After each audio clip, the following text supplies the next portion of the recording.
So the time has come to start talking about formatting text. And we're opening up a file here. I'm going to tell you what the file is to open in a second. If you open a file and it uses a font that you don't have installed on your system, this is the message that you get. So it tells me that the font isn't on the system and a missing font has been substituted.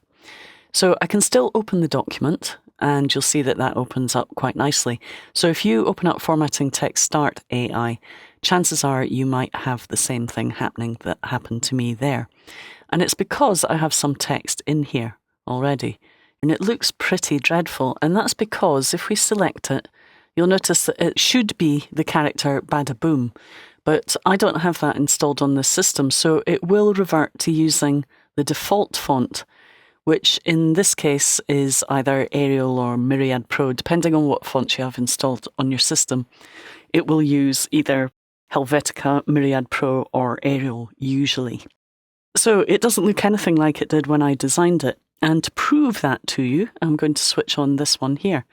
And this is my final text. So if you can, install the font Badaboom. I've saved a font links document in with the training files.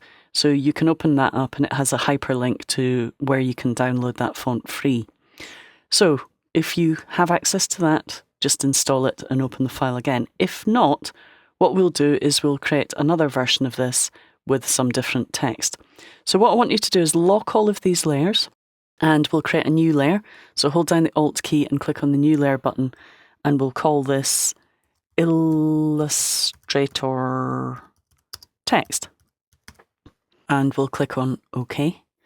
And then we're going to select the Type tool. And if you click and hold on the Type tool, you get access to all of these other tools, the Area Type tool, Type on a Path tool, all sorts of different tools. But we're going to start with the bog standard Type tool. And I want you to click here in the main window. And you'll notice when I click, it changes the fill color to black, which is the default setting.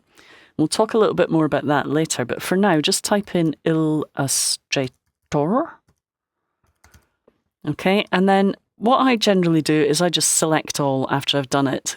I'm typing in a black area, so I can't actually see the text. So the first thing I'm going to do is go up to my control panel and notice that this is context sensitive. So when I have my type tool selected, it gives me control for my text, and also when I have text selected down here. So what we're going to do is choose a color, and it loads the swatches that I have loaded into this document. So I can choose a nice color that fits well with the design that I'm working on. Similarly, I can go in here and choose one of these tints and shades. I created these tints and shades using the color guide based upon some of the colors that I was using in the document. And they're handy just for being able to choose complementary colors to add to shaded areas, etc. Okay, I'm going to leave the stroke values at the moment and the brush size or variable width profile. And I'm going to go straight to this hyperlink here. And that gives me access to the character panel. Now I do have access to the font and font style and font size here, but I tend to prefer to have the whole panel open. Now, if I want to, I can cycle through fonts using the up and down arrow keys, which is a nice way of previewing the fonts. But I really need to select something bigger to see that. So I'm going to go up to 72 and then select my text and use the up and down arrow keys just to move through the different fonts. And if I want to see how they look without a selection, I can hit Command H or Control H to hide my selection. Now that closes the character panel. So I'm just going to keep going until I find something that I like. Now you'll see that Illustrator sometimes tries to use fonts that I've had installed but have uninstalled. And if this happens to you, you can choose what you want it to do, whether you want it to allow a font to be activated or don't allow a font to be activated. You may not get this menu coming up, but if you do, I'm just going to say don't allow.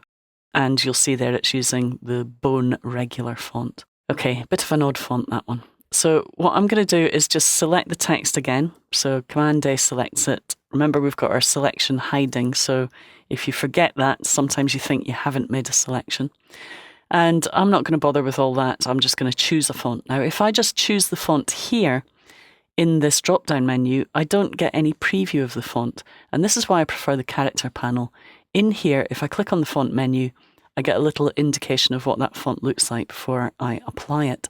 So I'm going to choose Arial Black, and I'm going to make it all caps, and we're going to make it a bit bigger. So I can use the arrow keys in here as well, just to make the text a little bit bigger. And we'll also go over to our stroke and adjust the stroke weight. And I tend to use the arrow keys a lot for adjusting these values. We can also go into the stroke and decide on things like the cap and corner settings for the stroke if we want to. I'm going to bring it down a little bit more, so 4 is a bit too much. So a value of about 2 is what I want. So we've created our text. We can further format it using some of the settings in here. So just to talk through some of these for you, this is line spacing or leading.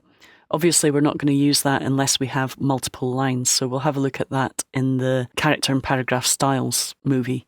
Here we have tracking. Tracking adds space between characters, and you tend to have to add a bit of tracking if you're designing for the screen, because light emits from the screen and tends to create a little bit of bleed. So if you're coming from a print design background and you're looking to design maybe motion graphics, for example, just put a little bit of extra tracking than you would normally choose for a print job. Once you've added tracking, you also need to adjust kerning. Now, a lot of people find kerning confusing. Why do you have 2 things to space text? Well, this adds an overall spacing, and if I select a couple of characters, I'm just going to show you my selection again, and I adjust the tracking value, notice it's adjusting the spacing on either side of the O, okay? I don't always want that to happen. Let's just put that back to 20 where it was before. So what kerning allows you to do is, instead of making a selection and spacing the text and the space around it, it only kerns the space between the 2 characters.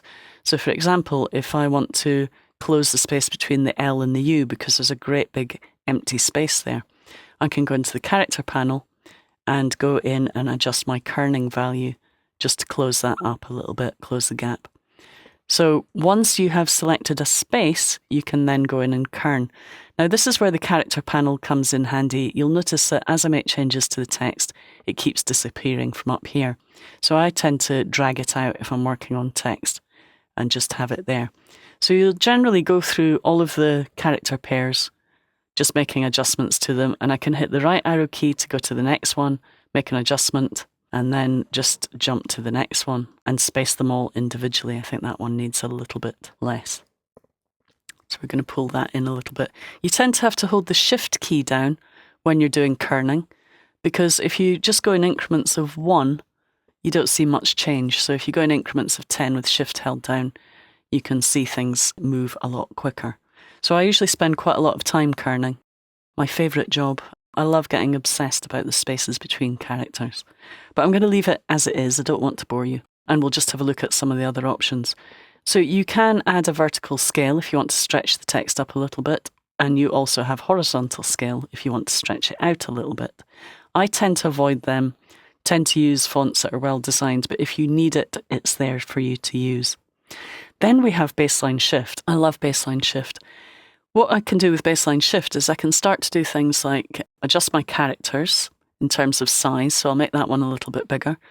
And then I can move it up and down according to the baseline. So I can have the I drop below the baseline and then maybe kern it so it becomes closer to the L.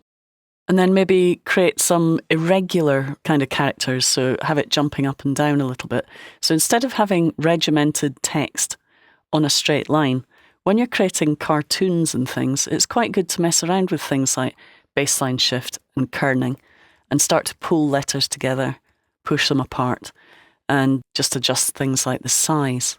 So you can have lots of fun with that. Now, I could sit and play with this for hours, but I can tell you're getting bored. So what I'm going to do is just make a couple of changes to that, kern it in a little bit, and I'm going to leave you to play with this and see what you can come up with. Now, the great thing about Illustrator is you can start with a pretty standard font like Arial Black, and you can make it into something quite special. And we're going to have a look at how we can do that a little bit later.